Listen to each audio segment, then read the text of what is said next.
Hello guys, good morning, magandang buhay sa atin lahat.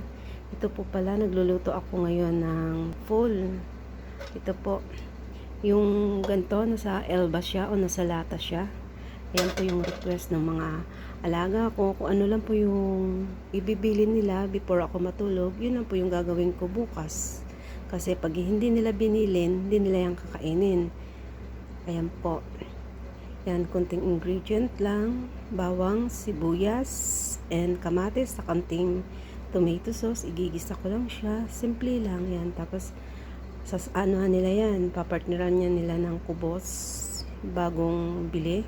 Ayan, tapos syahe, yan lang. Tapos, kakain na sila. Ano, alam nyo kung sinong kakain na nito? Dalawang bata lang.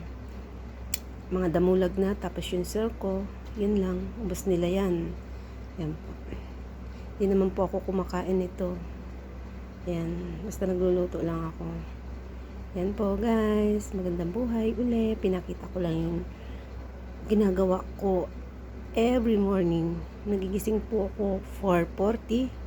Tapos yun, magagayak ng sarili, lalabas ng kwarto, magagayak ng mesa, magluluto, maghuhugas, maglilinis, then matutulog uli. Yun lang po, magandang buhay.